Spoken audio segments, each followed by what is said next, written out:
c'est riche ce que réclament les Français. Et puis vous savez, le grand débat est encore devant nous.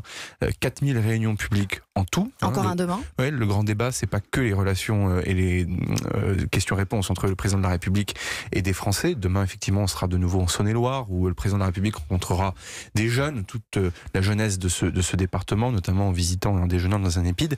Après, le grand débat, c'est avant tout des réunions menées par les Français, organisées par des Français, pour les Français. Justement, 4000 réunions publiques en tout, juste un chiffre que je n'ai jamais donné. Sur le site de votre gouvernement. Un chiffre que je n'ai jamais donné et qui peut quand même vous intéresser. Sur 4000 réunions publiques en tout, 1000 sont passées, 3000 sont devant nous. Donc c'est pour vous dire si véritablement le débat, il se déploie en ce moment même. Alors 4000 réunions publiques, plus de 500 000 contributions sur le site du gouvernement. 700 000 contributions, donc c'est encore monté. 700 000 contributions et 9000 cahiers citoyens installés dans les mairies. Voilà, c'est les 3 chiffres à retenir sur le débat ce matin. Alors au final, c'est le gouvernement qui choisira les propositions à mettre en œuvre. Est-ce que vous avez prévu d'organiser un référendum pour faire valider votre choix par les Français? Alors, le référendum, c'est un outil, c'est pas une fin en soi. Je vois bien que depuis 3-4 jours, on en parle beaucoup comme étant l'alpha et l'oméga de tout. C'est la capacité pour le président de la République de faire trancher une question par le peuple. Bon, tout est sur la table. Le président de la République l'a dit, il n'y aura pas de tabou.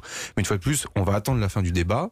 Deuxièmement, c'est une décision présidentielle de recours au référendum. Et pardon, moi, le retour au peuple me plaît bien parce que je suis gaulliste, mais fondamentalement, la question, c'est précisément la question du référendum. C'est pas le principe du référendum en tant que tel. Donc, c'est pas l'alpha et l'oméga. Il y a beaucoup de choses qui se disent dans le débat. Il faudra prendre le temps de regarder tout ça avec beaucoup d'attention à partir du 15 mars. Mais on parle d'un référendum organisé en même temps que les européennes. Vous qui passez vos journées avec le président. C'est vous qui parlez de ça.